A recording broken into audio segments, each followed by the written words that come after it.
Yo, Shiny Now fam, we're kicking things off with some explosive royal news. Get ready, because Prince Harry is reportedly meeting with King Charles for a potential reconciliation, but here's the twist. Prince William is not expected to be there. We're diving deep into why this might be the key to a more genuine father-son moment and what royal watcher Emma Fabiani has to say about the delicate dynamics at play. Will this private chat lead to healing or just more drama? Next up, we're switching gears from royal drama to eco-warrior King Charles. You won't believe what the monarch is planning for his Sandringham estate. We're talking about a major new project involving the creation of 6 brand new ponds, all with a very specific, very important goal: saving endangered newts. Could this be the start of a massive conservation push on royal lands? And the royal updates keep coming. Author Robert Hardman has just dropped a bombshell with an updated biography of King Charles III, and it's packed with revelations about his young reign. We're talking about how Charles is navigating complex international politics, balancing his roles as King of the UK and Canada, and even dealing with the looming presence of Donald Trump. Plus, Hardman reveals how Charles is making his mark on royal residences and continuing his duties even while undergoing cancer treatment. It's a deep dive into the monarch's determination to shape his legacy. Finally, we've got a promotion that's got everyone talking. Buckingham Palace just announced a significant new title for Sir Timothy Laurence, Princess Anne's husband. This isn't just any promotion. It's a major honor that puts him on par with some of the most senior royals. We'll break down what this Knight Grand Cross title really means and why it's particularly surprising that a non-working royal has received such a prestigious accolade. Don't go anywhere. Make sure to like this video, subscribe to Shiny Now, and hit that notification bell so you're always in the loop. Royal reconciliation on the horizon. Prince Harry is reportedly on the cusp of a significant meeting with his father, King Charles, a move that could signal a major step towards reconciliation within the royal family. However, royal insiders and fans are buzzing about a key detail. Prince William is not expected to attend this private gathering. This absence is being viewed by some, like royal watcher Emma Fabiani, as a positive, potentially allowing for a more comfortable and genuine conversation between father and son, free from the added tension a sibling's presence might bring. Fabiani, who manages a popular Meghan Markle fan page, shared her insights, suggesting that the focus will be solely on a private interaction between Harry and Charles, devoid of any public spectacle. She anticipates a delicate, perhaps more genuine, exchange precisely because William is not involved. The sentiment among many fans, as echoed by Fabiani, is one of cautious hope, appreciating any gesture of peace without getting carried away with unrealistic expectations. Many are looking for small, honest gestures that could pave the way for improved relations.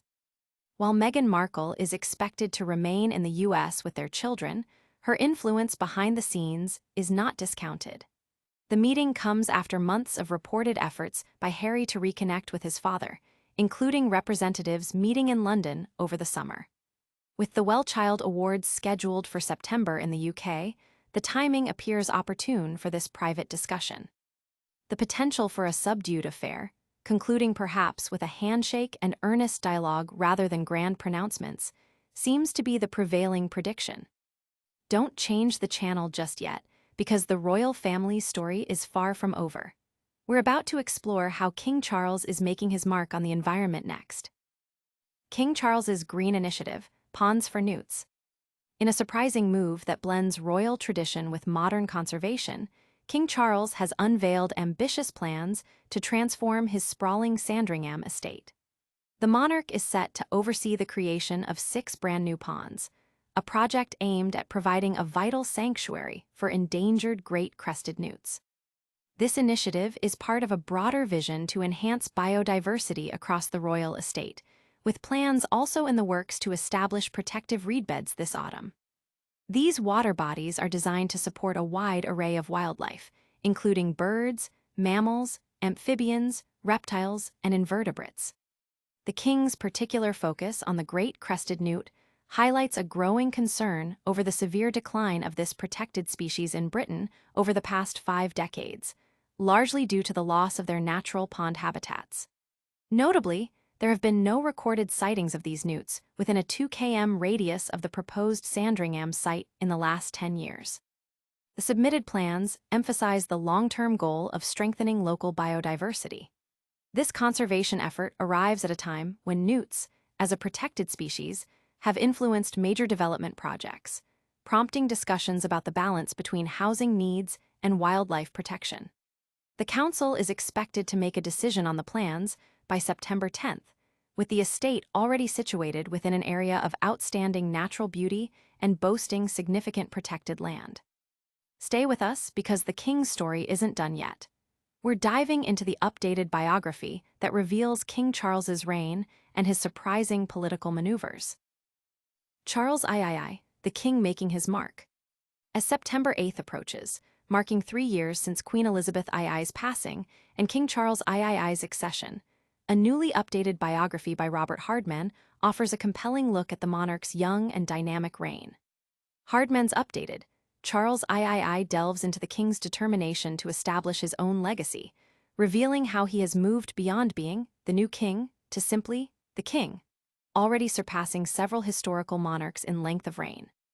The updated edition, now available in paperback, includes 4 new chapters that cover significant events up to July 2025, such as French President Emmanuel Macron's state visit. Hardman details how Charles has navigated a rapidly changing political landscape, already working with his 3rd British Prime Minister and 2nd American President. The biography highlights Charles's crucial role in managing international relations, particularly his delicate balancing act between the UK's interests and Canada's sovereignty amidst the return of Donald Trump to the White House. The book explores the concept of the divisibility of the crown and how Charles adeptly handled situations requiring him to assert Canadian values while maintaining diplomatic ties with the UK's government. Hardman emphasizes Charles's vast diplomatic experience, drawing parallels to his interactions with global leaders from de Gaulle to Reagan and Mandela. This experience was evident during his state visit to Italy and subsequent trip to Ottawa, where he delivered a speech rich with personal reflections on Canadian values, subtly asserting sovereignty. Despite undergoing cancer treatments, Charles continues to be the busiest royal, undertaking an impressive number of engagements. The biography also touches upon his passion for landscape and gardening, transforming royal residences like Balmoral and Windsor Castle, and rearranging art collections, making his personal mark on these historic places. The upcoming state visit from President Donald Trump on September 17th at Windsor Castle is set to be another test of his diplomatic prowess. But that's not all the royal news we have. Get ready for a surprise promotion that's shaking up the ranks. A royal promotion surprise, Sir Timothy Lawrence's new title. While August might typically be a quieter month for the British royal family, Buckingham Palace has just announced a significant honor that's turning heads. King Charles has bestowed a prestigious new title upon his brother-in-law, Sir Timothy Laurence, the husband of Princess Anne. Sir Timothy Laurence has been elevated from Knight Commander to Knight Grand Cross of the Royal Victorian Order. This isn't just a minor upgrade. It represents the highest possible rank within the order, recognizing exceptional personal service to the monarch or the royal family. This remarkable achievement places him in esteemed company, alongside figures like Queen Camilla, the Duchess of Edinburgh, and the Princess of Wales. What makes this promotion particularly noteworthy is that Sir Timothy is the only non-working royal to have received this distinguished honor, a fact that sets him apart in the current royal landscape.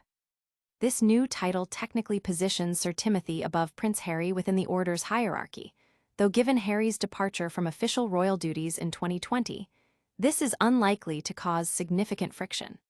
For Princess Anne, often lauded as the hardest-working royal, Sir Timothy's unwavering support by her side at countless engagements has been invaluable, especially over the past year following her recovery from a head injury. The couple, set to celebrate their 33rd wedding anniversary later this year, now have even more reason to celebrate this incredible recognition of Lawrence's dedication. And that's a wrap on today's top stories. Don't forget to like, subscribe, and hit that bell. What a rundown!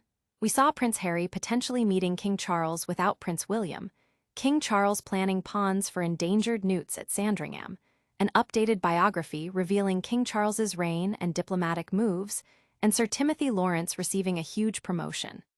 Make sure you're subscribed and hit that notification bell so you don't miss our next deep dive.